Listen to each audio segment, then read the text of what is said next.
नमस्कार साथियों, एक बार पुनः स्वागत है आप सभी का ज्ञान भूमि के यूट्यूब चैनल पर। वर्तमान में हम सभी यूपी टीजीटी संस्कृत विषय के प्रश्न पत्रों को हल कर रहे हैं। पुराने प्रश्न पत्रों के श्रृंखला में अभी आज यूपी टीजीटी 2010 का प्रश्न पत्र लेकर के आप सभी के बीच में उपस्थित हूँ। इसके पहले के जो प्रश्न पत्र हैं प्लेलिस्ट में आपको मिल जाएंगे, यदि नहीं देखे हैं तो उसे अवश्य देखें। प्रश्न पत्र में पहला प्रश्न है, घटिका शतक की उपाधि से विभूषित किए गए हैं। सिराज विजय के लेखक पंडित अंबिका दत्त व्यास को घटिका शतक की उपाधि से विभूषित किया गया है। अगला प्रश्न है, बाणभट्ट का काल माना जाता है। प्रत्येक कवि का कुछ न कुछ काल होता है, किसी न किसी आधार पर हम काल निर्धारित करते हैं। उसी में हर्षचरितम आख्यायिका के लेखक और कादम्बरी कथा के लेखक कवि जो हैं, रचनाकार जो हैं, उनका समय माना जाता है 7वीं शताब्दी का पूर्वार्ध। गाम दोग्धी पयः में गाम की संज्ञा होगी। गाम के अकथितम च सूत्र से कर्म संज्ञा होती है। अकथित कर्म इसको कहा जाता है। प्रधान कर्म पयः में है और गौण कर्म गाम में है। अगला है, कादम्बरी के कथानक का आधार है। बृहत कथा को विद्वानों ने कादम्बरी के कथा को आधार माना है। अगला है, निम्नलिखित में से किसका संबंध उत्तर रामचरितम से नहीं है। विदूषक का अभाव इसका संबंध है, क्योंकि वहाँ पर विदूषक नहीं है तो ये संबंध हुआ। करुण रस की प्रधानता ये भी है। गर्भांक की योजना ये भी है। अष्टपदा नांदी जो है वहां पर नहीं है। विकल्प डी सही हो जाएगा। राजा शूद्रक की राजधानी थी, तो राजा शूद्रक जो है कादम्बरी में आप पढ़ेंगे नहीं, इसके लेखक जो है मृच्छकटिकम के लेखक शूद्रक की राजधानी जो है विदिशा है। छायांक का संबंध किस नाटक से है। छायांक हम उत्तर रामचरितम के तृतीय अंक में देखते हैं। छायांक, निम्न में से पूर्व से पर की ओर सही कालक्रम क्या है। तो माघ भारवी कालिदास ये नहीं हो सकता, क्योंकि माघ भारवी से पहले कालिदास जी हैं। माघ कालिदास भारवी, यहाँ पर भी माघ को रख दिया पहले, इसलिए नहीं हो सकते। कालिदास पहले देखें तो दोनों में है। अब भारवी माघ में आपको काल निर्धारित करना पड़ेगा। तो कालिदास से प्रभावित थे भारवी महाकवि, और महाकवि माघ जो थे महाकवि भारवी से प्रभावित होकर के शिशुपाल वधम की रचना किए। तो ये जो क्रम है 8 नंबर प्रश्न का सी वाला क्रम, कालिदास, भारवी और माघ, ये वाला सही होगा। अभिज्ञान शाकुंतलम का नायक दुष्यंत है। कालिदास द्वारा रचित विश्व प्रसिद्ध अभिज्ञान शाकुंतलम के नायक दुष्यंत जो है धीरोदात्त श्रेणी के अंतर्गत आते हैं। किरातार्जुनीयम महाकाव्य में सर्गों की संख्या क्या है। किरातार्जुनीयम महासर्ग एक प्रकार का बृहत जो काव्य है उसके अंतर्गत है, बृहत त्रय के अंतर्गत परिगणित है, और इसमें 18 जो है सर्ग हैं। विंध्याचल की तलहटी में बहने वाली नदी है। आप उसे रेवा नदी के नाम से भी जानते हैं, नर्मदा नदी के भी नाम से जानते हैं, तो नर्मदा यहाँ विकल्प है, नर्मदा सही होगा। निधि शब्द किस लिंग का है। निधि शब्द आपको देखने में लगेगा कि ये स्त्रीलिंग है, लेकिन निधि पुल्लिंग है। निधि, विधि, प्रविधि ये सब शब्द जो आते हैं ये पुल्लिंग के होते हैं। सामान्य रूप से इतना जानिए कि जहाँ पर धी दिखता है तो वहाँ पुल्लिंग ही होता है। कोई विशेष शब्द मिलेगा तो उसकी चर्चा अभी नहीं की जा सकती है, लेकिन सामान्य रूप से निधि, विधि, प्रविधि, उदधि, समाधि ये सब क्या है, पुल्लिंग ही है। निम्नलिखित में पुल्लिंग शब्द कौन सा नहीं है। उसी से संबंधित है निधि, विधि, प्रविधि, सारणी। तो देखिए ऊपर तीनों जो शब्द है वो है पुल्लिंग। सरणी शब्द, सरणी या सारणी होगा, ये नहीं है। भारत में सोमनाथ मंदिर पर आक्रमण करने वाला शासक कौन सा है। क्या मोहम्मद गौरी है, कुतुबुद्दीन ऐबक है और गजनवी है। तो हम लोग जानते हैं कि सोमनाथ मंदिर पर आक्रमण करके मूर्ति के अंतर्गत, मूर्ति जो अष्ट धातु से बनी हुई थी, महंगे महंगे धातु से बनी हुई थी, सारे धातु को उसने लेकर के अपने गजनी देश की ओर प्रस्थान किया था। बाद में उसकी मृत्यु भी इस पाप कर्म के चलते कुछ इसी तरह की हुई थी, जिस तरह से पाप कर्म करने वालों की मृत्यु होती है। मेघदूतम यक्ष का नाम क्या है। मेघदूतम में जो है यक्ष का नाम आपको नहीं मिलेगा, लेकिन अन्य संस्कृत साहित्य के इतिहास के ग्रंथ को पढ़ेंगे तो पुराणों में चर्चा मिलती है। वहाँ से हेममाली चर्चा मिलती है कि इस प्रकार का कोई यक्ष था जो वहाँ निवास करता था। ये कथा पुराणों में भी पाई जाती है, हेममाली। अगला है, कौन सी रचना बाणभट्ट की नहीं है। हर्षचरितम बाणभट्ट की रचना है। कादम्बरी भी बाणभट्ट की रचना है। तिलक मंजरी क्षेमेंद्र की रचना है। मुकुट ताड़ितम जो है बहुत प्रसिद्ध तो नहीं है, लेकिन ये माना जाता है कि तिलक मंजरी क्षेमेंद्र की नहीं है, धनपाल कवि की है, धनपाल। और मुकुट ताड़ित का जो है ये संबंध जोड़ा जाता है इनसे, बाणभट्ट से। तो तीनों बाणभट्ट की रचना होगी, तो तिलक मंजरी है, बाणभट्ट की रचना नहीं है। भी धातु लोट लकार प्रथम पुरुष एक वचन का रूप क्या होगा? भी धातु का रूप यदि हम अच्छे से नहीं याद करते हैं, आवृत्ति नहीं करते हैं, तो काफ़ी गलत होने की संभावना रहती है, क्योंकि कुछ सामान्य रूपों का तरह इसका रूप नहीं चलता है, बार बार बदलते रहता है, लगेगा कि यहाँ ये होगा, और चूंकि वहाँ पर वैसा नहीं होता है।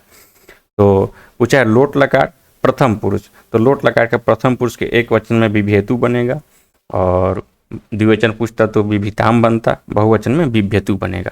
तो यहाँ पर आपका उत्तर सही हो जाएगा डी, विभेतु। अर्थो ही कन्या परकीय एवं सुक्ति है, गौतमी की, अनुसुईया की, सारंगरव की, कण्व की। महर्षि कण्व के द्वारा उक्ति कही गई है और बताया गया है कि कन्या धरोहर के समान है, और आज मैं उस धरोहर को लगता है कि धरोहर का जो वास्तविक अधिकारी है उसको सौंप करके बहुत निश्चिंत अनुभव कर रहा हूँ अपने आप को।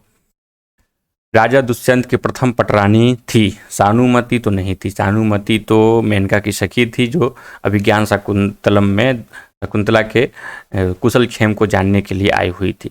वसुमती, शकुंतला, मेनका। शकुंतला भी नहीं थी, और मेनका तो विश्वामित्र के साथ संबंध होने के कारण शकुंतला की माँ थी। वसुमती जो है ये राजा दुष्यंत की प्रथम पटरानी थी। युष्मत शब्द का चतुर्थी बहुवचन का रूप क्या होगा? तुभ्यः, वह, युष्मेभ्यः, युष्मेभ्यम, इस प्रकार से लिखा हुआ है। अब आप इसमें देखेंगे तो युष्मत पूछा है, तो तुभ्य भी आपको युष्मत में वहाँ पर युष्मत का रूप समझ में आएगा, इसमें ऐसा भी रूप समझ में आएगा। लेकिन चतुर्थी बहुवचन का रूप पूछा है, वहाँ पर ये नहीं, चतुर्थी बहुवचन में इस प्रकार से रूप नहीं बनता है। तुभ्यम, इवाभ्याम, युष्मभ्यम, इस प्रकार से बनेगा। तो युष्मभ्यम तो बन जाएगा, लेकिन ये युष्मेभ्यम जो है रूप कहीं भी देखने को नहीं मिलेगा। लेकिन एक रूप विकल्प से एक रूप और बनता है, त्वा ते वाम वह, त्वा वाम वह, ते वाम वह, ते वाम वह, ये द्वितीया में, चतुर्थी में और षष्ठी में। तो यहाँ पर वह जो है ये विकल्प, बी वाला जो विकल्प है ये सही हो जाएगा चतुर्थी बहुवचन में वह। राजन शब्द का सप्तमी एकवचन का रूप क्या होगा? सप्तमी एकवचन में राजनी भी बनता है और राज्ञी भी बनता है। केवल राजनी जो विकल्प डी है ये सही नहीं होगा, क्योंकि दोनों रूप बनते हैं, इसलिए हमारा विकल्प सी सही हो जाएगा। लव धातु आत्मनेय पद के विधिलिंग मध्यम पुरुष बहुवचन का रूप है। इस पे आपको ध्यान देना होगा। पूछा है लव धातु, फिर आत्मनेय पद, तो सामान्य रूप से हम आत्मनेय पद ही इसका रूप चलाते हैं, विधिलिंग और मध्यम पुरुष का बहुवचन। तो इसके पहले के प्रश्न में भी ये चर्चा आई थी, लभेध्वम बनेगा मध्यम पुरुष के बहुवचन में, लभेध्वम। उसमें विधिलिंग में इस प्रकार से रूप चलेगा, लभेत, प्रथम पुरुष में बनेगा लभेत, लभेयतम, लभेरन, और मध्यम पुरुष में बनेगा लभेता, लभेयतम, लभेध्वम। हाँ, ऐसा ही लभेध्वम। अगला है ब्रू, बू नहीं है, ब्रू है। ब्रू धातु के लोट लकार अन्य पुरुष एक वचन का रूप है। अन्य पुरुष कहने का तात्पर्य है कि प्रथम पुरुष। यहाँ से दो प्रश्न बन गया, एक अन्य पुरुष, वही जो जानता वही समझ पाएगा कि प्रथम पुरुष को ही अन्य पुरुष कहते हैं। तो ब्रू धातु के लोट लकार के अन्य पुरुष के एक वचन में क्या रूप बनेगा? तो प्रथम पुरुष या अन्य पुरुष में कहा जाए तो ब्रवीतु रूप बनता है, और एक वचन में, द्विवचन में ब्रूताम, और बहुवचन में ब्रुवंतु। तो यहाँ पर विकल्प सी सही हो जाएगा। जन धातु आत्मनेय पद विधि लिंग लकार उत्तम पुरुष एक वचन का रूप क्या है? उत्तम पुरुष एक वचन का, तो उत्तम पुरुष में ऐसा रूप बनेगा जाये, जाये वही, जाये मही। तो एक वचन पूछा है तो जाये, यह सही हो जाएगा। संधि है, तो संधि हम जानते हैं कि वर्णों में करते हैं, और समास जो है पदों में करते हैं। तो संधि वर्ण विधि है, अ से ई जोड़ते हैं, अ और ई क्या है? वर्ण है। क से कोई व्यंजन संधि करना हो तो क से ख जोड़ेंगे। ऐसा नहीं कि कोई पद ऐसा ला के जोड़, हरि के साथ में ला करके हम इसको जोड़ते हैं, नहीं, हरि के ई के साथ इसके ई को जोड़ते हैं। तो वर्ण विधि है। रामेण बाणेन हतः बाली, वाक्य में बाली कौन कारक है? देखिए, रामेण यहाँ पर है कर्ता, बाणेन है करण, हतः है क्रिया, और बाली है कर्म, क्योंकि यहाँ पर बाली जो है राम के बाण से मारा जा रहा है, तो कौन सा हो गया, बाली। और पूछा जाए कि इसका वाच्य क्या होगा, तो वाच्य इसका कर्म वाच्य होगा, क्योंकि कर्म है यहाँ पर। द्रोणो ब्रीहि वाक्य में ब्रीहि पद में कौन सी विभक्ति है? देखिए, द्रोणों में भी प्रथमा विभक्ति है और ब्रीहि में भी प्रथमा विभक्ति है, लेकिन किस में किस अर्थ में है, तो प्रातिपदिकार्थ में जो है प्रथमा विभक्ति है ब्रीहि में, और परिमाण के अर्थ में हो जाएगा द्रोणों में। तो विकल्प 27 का ये सही होगा। भवान वपति का कर्मवाच्य होगा, भवान वपति का कर्मवाच्य, क्योंकि यहाँ कर्म का उल्लेख नहीं है तो आप कर्म अपने से नहीं जोड़ेंगे। कर्मवाच्य रूप यदि बनाते हैं तो भवान का हो जाएगा भवता और वपति का उप्यते। अगला है निम्नलिखित में शुद्ध वाक्य है। अब शुद्ध वाक्य को छांटना है। श्रांता जनाः शीघ्रम शयन्ते। देखिए, जना जो है बहुवचन है तो शेते शयाते शेरते वाला रूप होगा, श्रांता जनाः शीघ्रम शेरते। 29 का विकल्प बी। शुद्ध वाक्य छांटिए। सह कौचित साधुम पश्यति, सह कंचित साधुम पश्यति, सह कंचित साधून पश्यति, सह कश्चन साधु पश्यसि। तो सह के साथ में साधु पश्यसि गलत है, सह के साथ साधु नहीं लगेगा। फिर बात आती है कि सह कंचित साधुन पश्यति, यहाँ कंचित के साथ में साधु नहीं लग सकता, दोनों का एक अधिकरण नहीं बन पा रहा है, दोनों का अलग अलग वचन हो जा रहा है। सह कंचित साधुम पश्यति ये सही हो जाएगा, क्योंकि कम और साधु में दोनों में एक ही वचन और एक ही विभक्ति का बोधक दोनों वाक्य है। तो 30 का विकल्प बी सही हो जाएगा, और कौचित का कोई तात्पर्य ही नहीं है। अगला है कार्यम व साधयेयम देहम व पातयेयम। उक्ति है पृथ्वीराज की, शिवाजी महाराज की उक्ति है। भारवी का आश्रयदाता था, ठीक है, आश्रयदाता थे। कौन थे? पुलकेशियन का भाई हर्ष यशोवर्मा पुलकेशियन। आश्रयदाता था की जगह में थे इसलिए बोल दिया क्योंकि हमारे पूर्वज हैं, कोई ना कोई उनका बहुत योगदान रहा इतिहास में, जो आज हम नाम स्मरण कर रहे हैं, तो हमारे लिए सभी आदरणीय है। तो पुलकेशियन द्वितीय के जो भाई, पुलकेशियन के भाई जो है वो भारवी के आश्रयदाता रहे हैं। भारवी थे दाक्षिणात्य औदित्य पश्चिम भारत के, पूर्वी भारत के। अभी पुलकेशियन द्वितीय की बात आई, पुलकेशियन भाग के भाई की बात आई, तो इसका मतलब है कि दक्षिण से संबंधित है, और विकल्प ये सही हो जाएगा।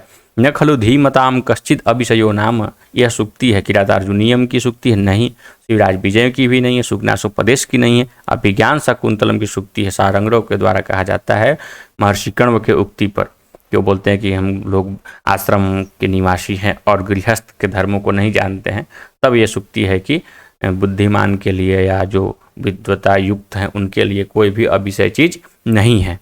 बाणस्तु पंचानना सूक्ति किसने कही है? तो मैं बताया हूँ एक बार पहले भी कि जहाँ पर पंच बाद में आए तो चंद्रदेव, और पंच बाणस्तु बाड़ा आए तो जयदेव, अर्थात विकल्प 35 का चंद्रदेव सही हो जाएगा। ज्ञान लव दुर्विदग्धम ब्रह्मापि तम तम नरम न रंजयति पद्य में अलंकार है। अतिशयोक्ति, व्यतिरेक, अप्रस्तुत प्रशंसा और दीपक। तो बात को बढ़ा चढ़ा के बोल दी गई है कि उस व्यक्ति को ब्रह्मा भी नहीं मना सकते हैं जो ज्ञान, अधूरा ज्ञान से जल रहा हो, अंदर अंदर अधूरा ज्ञान का जिसको घमंड हो। ब्रह्मा तो मना सकते हैं, लेकिन उसको कोई नहीं मना सकता। इस बात को ज़्यादा दबाव देकर कहने पर, ज़्यादा प्रेशर देकर कहने का तात्पर्य है कि हाँ, ये बात बहुत महत्वपूर्ण है कि उसको कोई नहीं मना सकता, यहाँ तक कि ब्रह्मा भी नहीं मना सकते हैं। इस बात को बता दिया गया है, क्योंकि ब्रह्मा सृष्टि के कर्ता हैं, उन्हीं के वश में सब कुछ है, तो किसी की मति भी फेर सकते हैं। तो अतिशयोक्ति हो गई, बात को बढ़ा चढ़ा के बहुत ज़्यादा बोल दिया गया।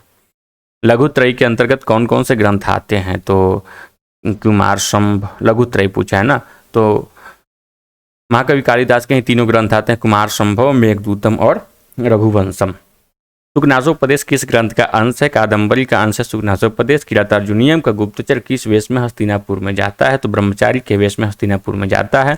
संस्कृत में कितने लकार होते हैं? 10 लकार होते हैं। आप नहीं याद हो तो सुन लीजिए। लट, लिट, लुट, लिट, लेट, लोट, लंग, लिंग, लुंग, लिंग, यही है, 10 लकार हैं। अगला है अभिज्ञान शाकुंतलम के चतुर्थ अंग में कुल कितने श्लोक हैं? तो चतुर्थ अंग में श्लोकों की संख्या जो है 22 है। अर्थो ही कन्या, ये वाला लास्ट श्लोक है। शिशुपाल वधम, शिशुपाल वधम की कथा वस्तु विभाजित है। तो एक महाकाव्य के होने के कारण इसकी कथा वस्तु विभाजित है सर्गों में। होत्री रिकार हमें कौन सी संधि है? दोनों तरफ री री है, आद गुणा से हो जाएगा यहाँ पर री और री होने के कारण होत्री रिकार दीर्घ संधि हो जाएगी अका सवर्ण दीर्घ से, क्योंकि अक के अंतर्गत आता है और अक से सवर्णी अक है, इसलिए दीर्घ संधि। अभितः या सर्वतः के योग में कौन सी विभक्ति होती है? तो हम लोग जानते हैं कि अभितः परितः समया निक्साहा प्रतियोगे सब द्वितीय विभक्ति का ही प्रावधान है।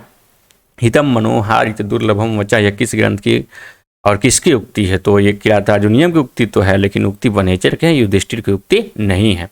निम्नलिखित वाक्यों में कौन सा वाक्य शुद्ध है? बालकः अध्यापकेन पुस्तकं पठति, बालकः अध्यापकात् पुस्तकं पठति, बालकः अध्यापकात् पुस्तकानि पठन्ति और बालकाः अध्यापकेन पुस्तकानि पठति। तो देखिए बालका के साथ में जो डी विकल्प में है पठति लगा दिया तो वाक्य गलत हो गया, बालक के साथ में पठन्ति लग गया तो वाक्य गलत है।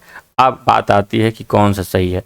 तो बालकः अध्यापकेन पुस्तकं पठति और बालकः अध्यापकात् पुस्तकं पठति, ये वाक्य देखा जाए तो दोनों ही ठीक है।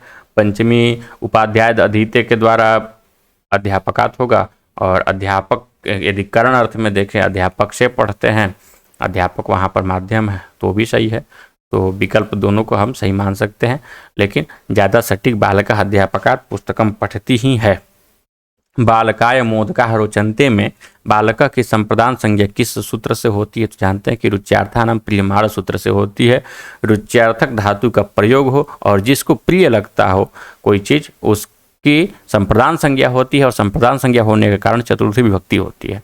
यण संधि का उदाहरण है इको एंड ची सूत्र है, एक तरफ ई रहना चाहिए, पूर्व के तरफ में ई उ ली रहना चाहिए, बाद में कोई अच हो तो विद्या में नहीं है, गंगा में नहीं है, गुरु में है, अर्थात गुरुवादेश क्या हो गया? यण संधि का उदाहरण हो गया। प्रत्युत्तस्येव दयिते तृष्णा दीर्घस्य चक्षुषा मर्मच्छेदोपयैर्यत्ने सन्निकर्षो निरुध्यते।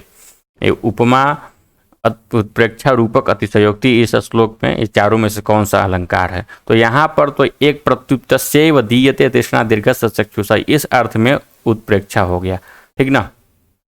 और उपमा भी हो जाएगा मर्मोच्छेदोपयैर्यत्नैः, मर्म को छेदन करने वाले के समान यत्न। तो यहाँ पर डायरेक्ट उपमा शब्द का ही प्रयोग कर दिया गया तो उपमा अलंकार भी है। तो ये दोनों हो गया। और पूछने का इरादा यदि उत्प्रेक्षा का होगा तो उत्प्रेक्षा सही कर देंगे, उपमा का होगा तो उपमा सही कर देंगे। ऐसे प्रश्न को आयोग फिर बाद में गलत मान लेते हैं या सबको नंबर दे देते हैं, सही मान लेते हैं दोनों विकल्प को, तो प्रश्न पत्र के अनुसार गलत हो गया। दो विकल्प हम नहीं रख सकते हैं एक प्रश्न में। आई कठोर यशः किलते प्रियम, यह कथन किसका है? वासंती का है और राम जी को उलाहना देती है वासंती। नारिकेल फल सम्मितम वचः, चुक्ति किस कवि के लिए है? तो वचो भारवी, ये आगे मिलता ही है।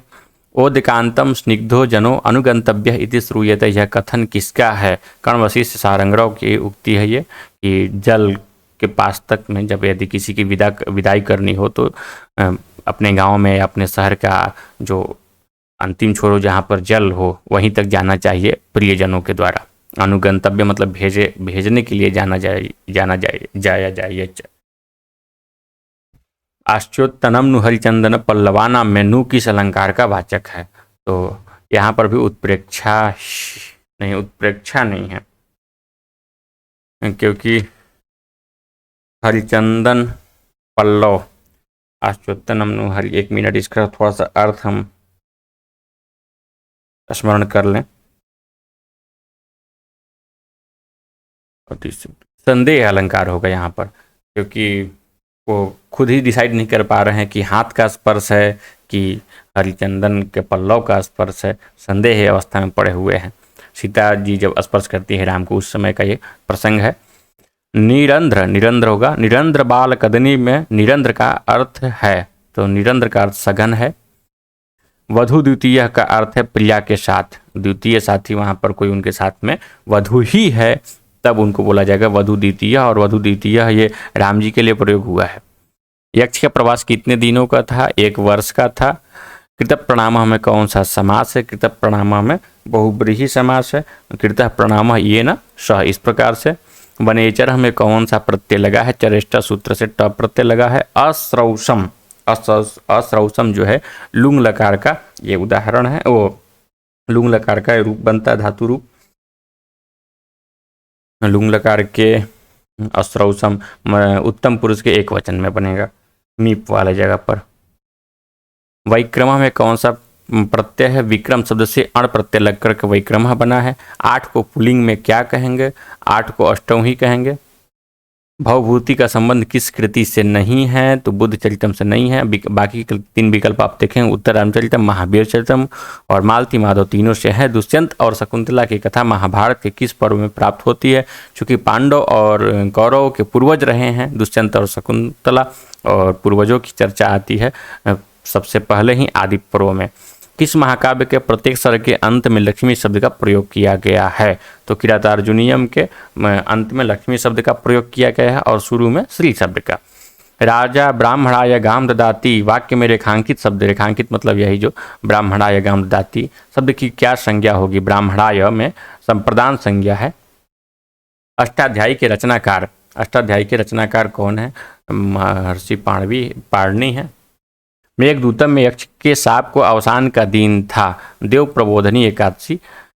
अस्मत् शब्द का स्त्रीलिंग में क्या रूप होगा? अस्मत् शब्द का स्त्रीलिंग रूप का कोई विशेष रूप नहीं होता है, तीनों लिंग में एक समान ही रूप चलते हैं और स्त्रीलिंग पुल्लिंग में ही आपको प्रयोग देखने को मिलेगा।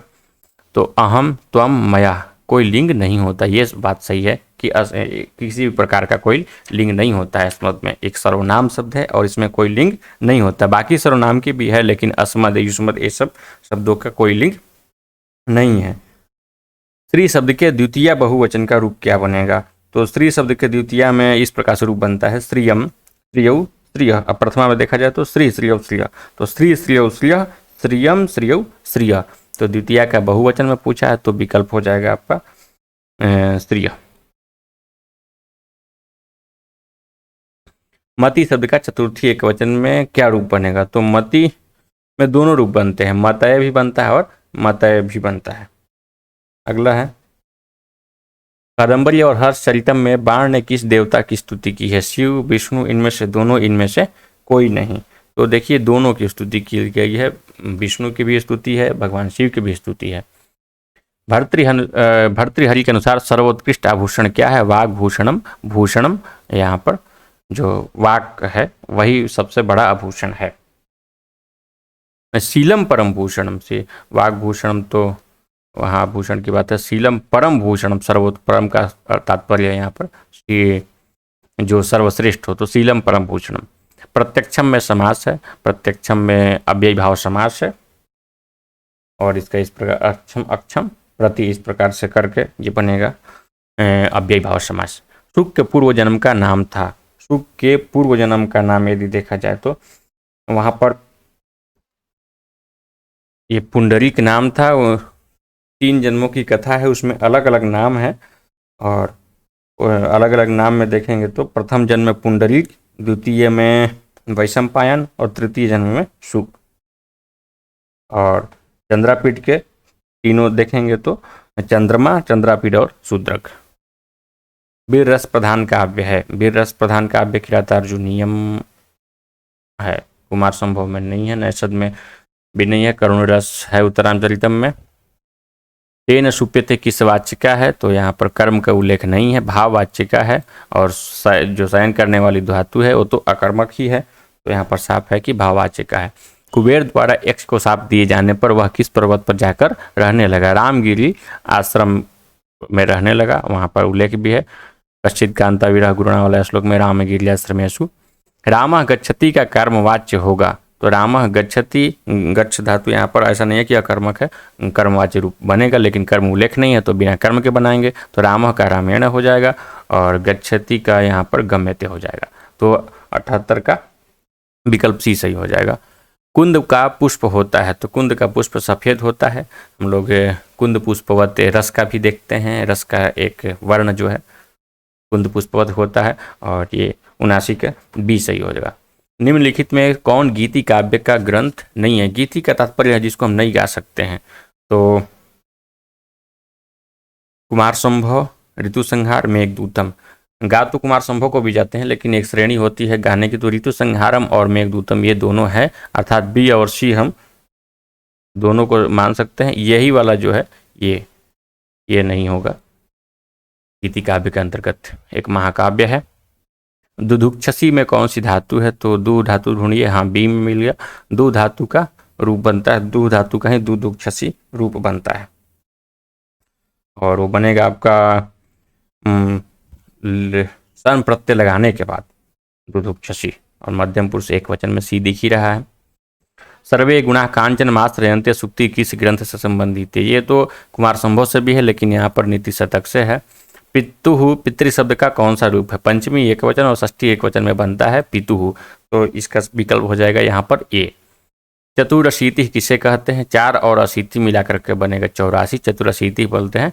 चतुराशीति सही नहीं होगा क्योंकि चतुर का र हलंत रहता है, अशीति का अ जुड़ता है, तो चतुराशीति बनता है। दीपावली का संधि विच्छेद होगा दीप आवली ही, दीप आवली 25 का शी। ये बहुत प्रश्न ऐसा है कि कन्फ्यूज हो सकता है आदमी, तो इसे ध्यान से रखिए कि आवली जुड़ता है दीप में, दीपावली नहीं करना है। नैकः में कौन सा समास है, न एकः में सुपसुपा समास है, नैकधा में भी सुपसुपा है, इसमें आपको नई समास नहीं मानना है। प्रत्यक्षम में कौन सा समास है, अभी चर्चा किए थे, प्रत्यक्षम में अव्ययीभाव समास है। गवाक्षा पद में कौन सा समास है, गवाक्षा में तत्पुरुष है, इसका विग्रह होगा गो सदृशः अक्षः। अंतरराष्ट्रीय का सम्मिलित रूप होगा अंतरराष्ट्रीय सही होगा, दोनों र के साथ में मिलने पर एक र का लोप हो जाएगा, और उसके पूर्व में जो अण है उसको दीर्घ हो जाएगा।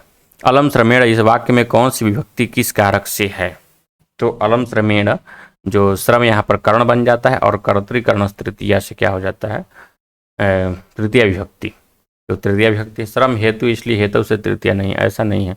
कर्ण कारक है अतः तृतीया है, ये भी नहीं। उक्त वाक्य अशुद्ध है, उक्त वाक्य अशुद्ध तो नहीं है। अलम श्रमेण महाकवि कालिदास द्वारा रचित रघुवंश महाकाव्य में भी प्रयोग है।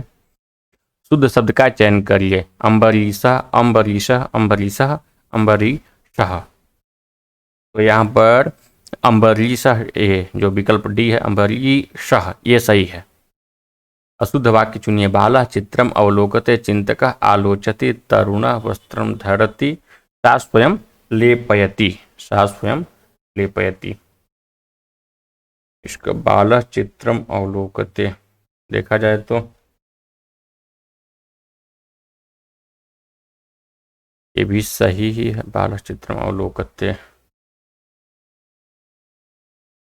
चिंतकः आलोचति तरुणः वस्त्रम धरति सा स्वयं लेपयति। चारों लगभग सही लग रहे हैं, अब इसको किसी पुस्तक से देखना पड़ेगा मुझे, आप भी देखिएगा, प्रयास करिएगा। मुझे तो चारों सही लग रहा है।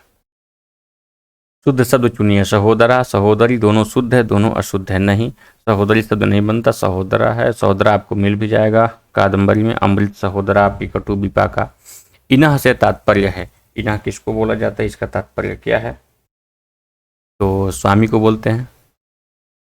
अगला है दम्भोली शब्द का क्या तात्पर्य है, दम्भोली शब्द का अर्थ होता है वज्र। ये जो गुरु जी के जो ब्रह्मचारी हैं श्याम सिंह गौर सिंह, इनके जो गुरु जी हैं वो बोलते हैं कि यवन वृत्तांत कहने में हमारी जीभ टूट फूट नहीं जा रही, निश्चित है कि ये दम्भोली घटिता यम अर्थात वज्र से बनी हुई है, जो पाप को कहने में नहीं टूट रही है। पंचबाणस्तु बाढ़, पंच का पहले प्रयोग हो गया, जहाँ पंच का पहले प्रयोग हो वहाँ जय हो जाना चाहिए। 5 पहले आया तो जय देव की युक्ति हो गई। देखिए यहाँ चंद्रदेव भी दिया है। अधीता शब्द की व्युत्पत्ति है, तो 97 नंबर प्रश्न में अधीता में आप सबसे पहले तो देखेंगे कि अक्ता भी है, साफ साफ दिख रहा है लास्ट में। उसके बाद आप देखेंगे कि अधि भी है, और इंग जो है ये अध्ययन के अर्थ में अधि उपसर्गपूर्वक इंग धातु से अक्ता प्रत्यय करके बना है, इट नहीं इंग धातु। लघिमा की व्युत्पत्ति हेतु ठीक विकल्प चुनिए, लघिमा की क्या विकल्प चुना जाए, तो इमनिच प्रत्यय करके लघिमा बनता है, लघु प्लस इमनिच लघिमा, मनीन मतुप वतुप में नहीं बनता है। परभृत किस पक्षी को कहा जाता है जिसका पालन पोषण दूसरे के द्वारा हो, वो पक्षी कोयल। आरंभ गुरुवि क्षणिक क्रमेण लघ्वी पुरा वृद्धिमती च पश्चात दिनस्य पूर्वार्ध परार्ध भिन्ना छाएव मैत्री खल सज्जनानाम। इस श्लोक में छंद है, तो इसमें श्लोक में छंद यदि निर्धारण करना हो तो दोनों चरण को देखेंगे। आरंभ गुरुवि क्षणिक क्रमेण लघ्वी पुरा वृद्धिमती पश्चात सादीन्द्र वज्रा यदि तौ जगौगः। सादीन्द्र वज्रा यदि तौ इंद्र तौ तौ यरता तगड़ तगड़ जगड़। इंद्र वज्रा है। अगला एक चरण देखना होगा। नश्य पूर्वार्ध, हाँ, उपेंद्र वज्रा जत जास्त तो गौ। अगर एक में तो देखे इंद्रवज्रा मिल गया, अगले में दिनस से पूर्वार्ध प्रार्ध भिन्ना में यहाँ पर आपको इंद्रवज्रा का तगड़ नहीं मिल रहा है, जगड़ मिल जा रहा है। हाँ, दी छोटा है, नव दीर्घ है और यह भी छोटा है, जगड़ मिल गया तो दोनों मिल जाए तो उपजाति, दोनों का लक्ष्य, दोनों यदि मिल जाते हैं इंद्रवज्रा और उपेंद्र वज्रा तो उपजाति छंद वहाँ पर मानी जाती है। अगला है उद तू तुलत में कौन सा लकार है। उद तू तुलत में लकार कौन सा है, तो ये बनता है लुंग लकार में। लुंग लकार के प्रथम पुरुष के एक वचन में ही बन जाएगा लुंग लकार में। अब बनता कैसे है, उत उपसर्ग पूर्वक फिर तुल धातु है और लुंग लकार के अर्थ में प्रथम पुरुष के एक वचन में। आदिदेश में पुरुष वचन है, तो आदिदेश जो है दिस धातु से बना है आदिदेश और ये लिट लकार में बनेगा। लिट लकार के आदिदेश प्रथम पुरुष एक वचन में, प्रथम पुरुष एक वचन। विदित वेदितव्य में कौन सा समास है, तो बहुब्रीहि समास है, विदित वेदितव्य। अब इसका विग्रह इस प्रकार से होगा, विदितम वेदितव्यम ये न तस्य, जिसको जो जानना था, मतलब ज्ञातव्य चीजों को जान लिया। चंद्रापीठ के लिए पंक्ति आई है। इच्छन में कौन सा समास है, सत्री सत्री सत्री, यहाँ पर सत दिख रहा है लेकिन यहाँ पर विकल्प सही होगा सत्री, सत्री लगा हुआ है, डी विकल्प सही होगा। अधोलिखित में कौन वर्ण झस प्रत्याहार में आता है, प्रत्याहार देखेंगे तो झस प्रत्याहार में ध नहीं आएगा, क्योंकि झस में चतुर्थ वर्ण आते हैं, झ भ घ ढ, झ भ घ ढ ध, झ भ घ ढ ध ध।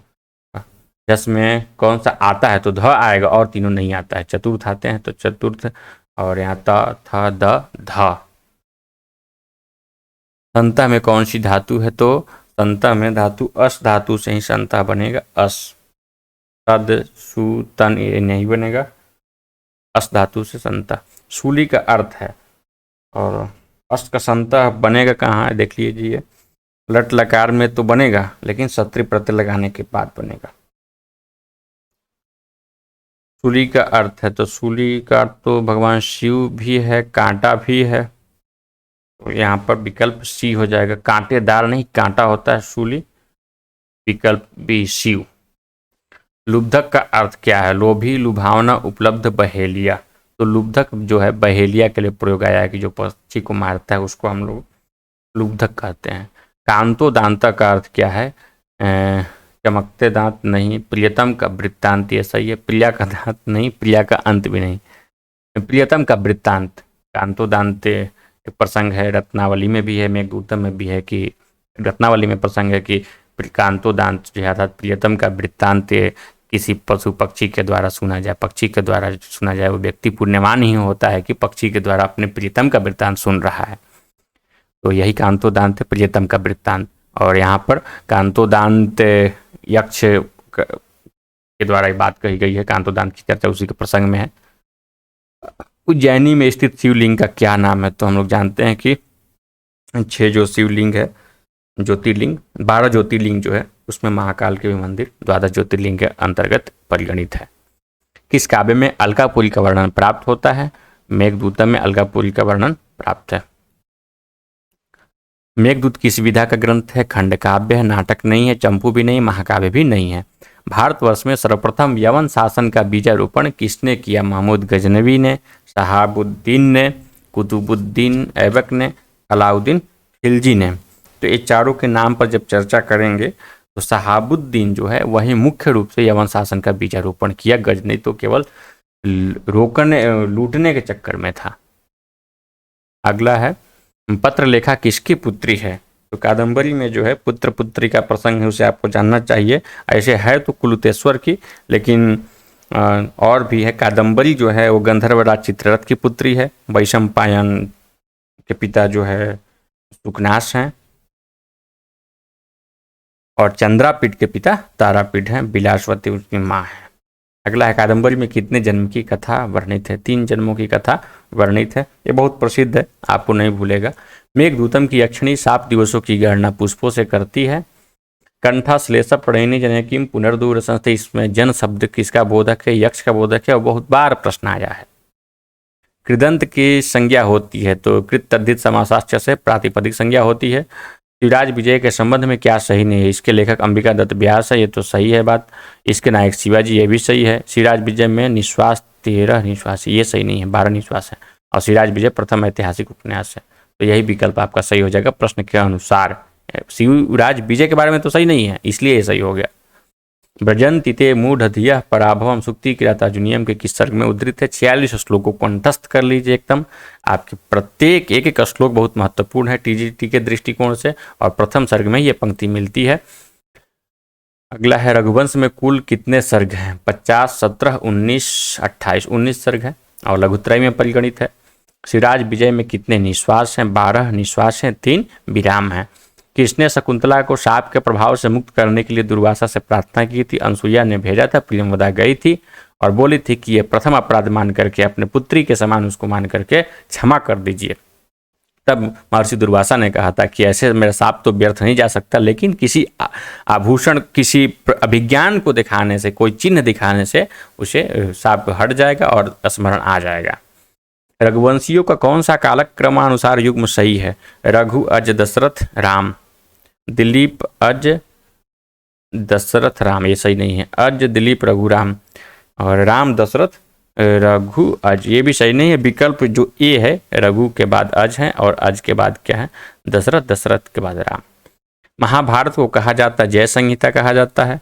आदि काव्य नहीं कहा जाता है। रामायण को कहा जाता है सात्विक संहिता भी नहीं कहा जाता। अरण्य संहिता भी नहीं कहा जाता है।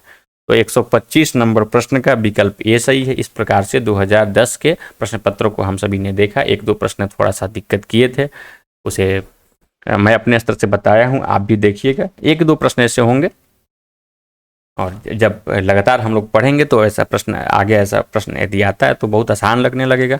करत करत अभ्यास से आप समझ ही रहे हैं क्या क्या संभव है।